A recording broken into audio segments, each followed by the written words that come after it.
are now at the RDX, or the Acura I should say, booth to view the RDX. Very nice design. This is the A-Spec model, so it's not the top of the line model, it's the, I guess the A-Spec is their sporty model, so it has some more cool, techy, sporty related features to it, but not the full luxury features. I'll post in the review what some of the luxury features are for the top of the line model. I test drove this last year before I started doing YouTube reviews as I was shopping for my own vehicles. So it's been over a year that I test drove this one. The 2020 has no changes in it. It's brand new refresh from 2019 and it's gorgeous, right? I mean, it's one of the popular ones out here. I recall from test driving it last year that it was really nice, comfortable, smooth ride.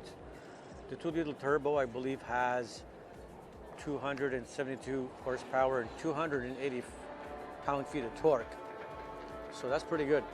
A lot of power. It was really good power, not much. I think actually there may have been a slight turbo lag if I remember correctly, but that's kind of normal.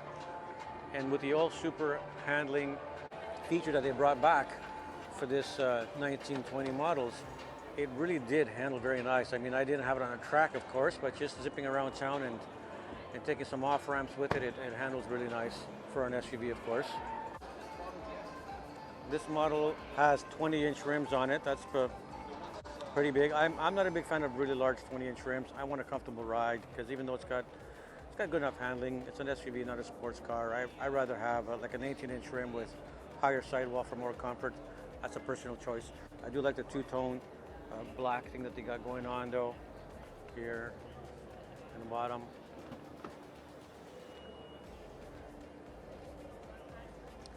We got that harder, soft material there. Soft here, hard down here. Spots for 2 bottled waters here. Little, kind of like a stainless steel accent here for the speaker. The rear seats have a 2-tone leather with a suede material in the middle. It's very nice, very soft, very plush. It might be a Napa leather. It's got a nice panoramic roof. So this section here is pretty wide and it's not a very low dip here, so there's room to get in here. So a lot of soft material here. We got a harder back here, map pocket here. We do have 2 USB down here and the venting. Foot room is not too bad underneath the seats. There's ever so slight of a hump here, not enough to really be an issue, so they're easy for sliding in and out. Sexy, eh? Panoramic roof is very nice. I can get my whole hand over my head and I'm 5'6", so it's a good headroom. Seats are very comfy. That softness in them. Got a very plush wide armrest here with cup holders. It's a good size. It's got good headroom, good hip room. I like it very much. Like I said, I've test driven this before, and it really is a comfortable ride. It's for the price points that this competes in the luxury category. It really is one of the my favorites, one of the better ones, I think. Let's check out the front. Same materials here, soft here. The usual power stuff. It does have memory seats. It looks like it has 4-way lumbar support in the usual here.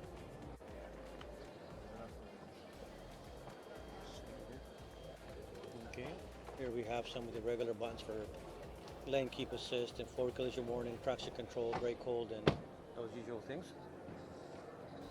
It's got the A-Spec badging. Let's have a sit-in to check it out. So this new model that's been refreshed in 19 has got a very nice kind of modern little like cockpit design to it, which is very nice. It's got a lot of cubby space down here, auxiliary, and it's got some USB down there if you can see it.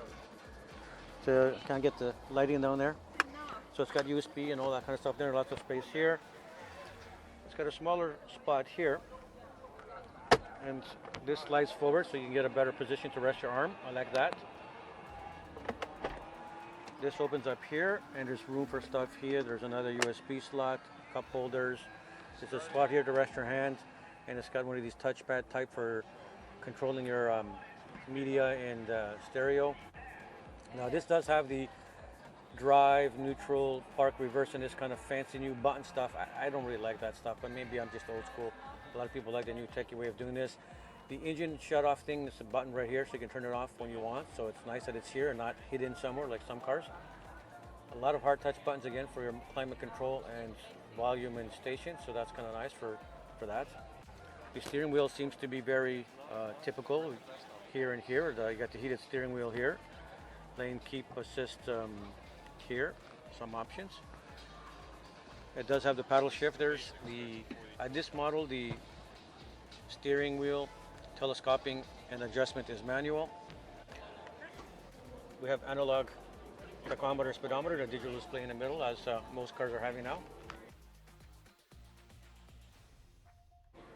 This piano black is probably going to be a little bit reflective in the sun, so I don't know why cars are doing that. Infotainment screen looks relatively big, like at least 10 inches or so.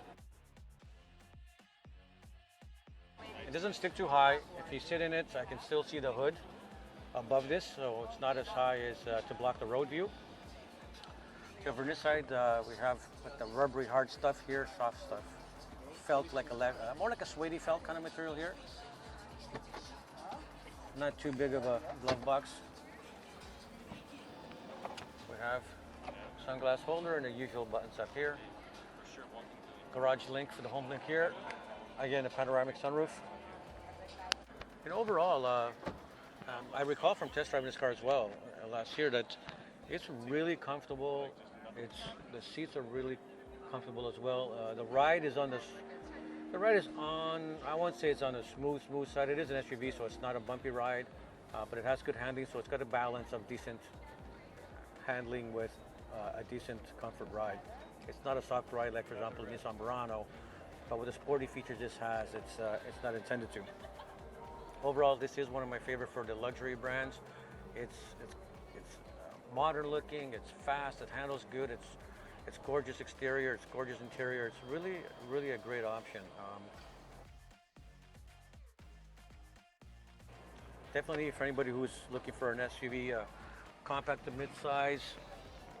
I mean, this is technically the compact one, but anyone's who open to that category and they're flexible on range, and this is the price range you're looking at, definitely come and check it out. It really, they really knocked it out of the park with this one. Acura did a great job in the RDX.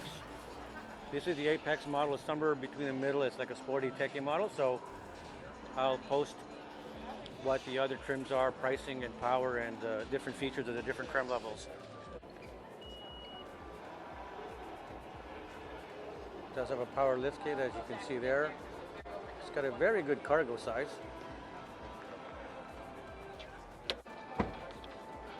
It's got lots of a big spot here for cargo, and even more over there.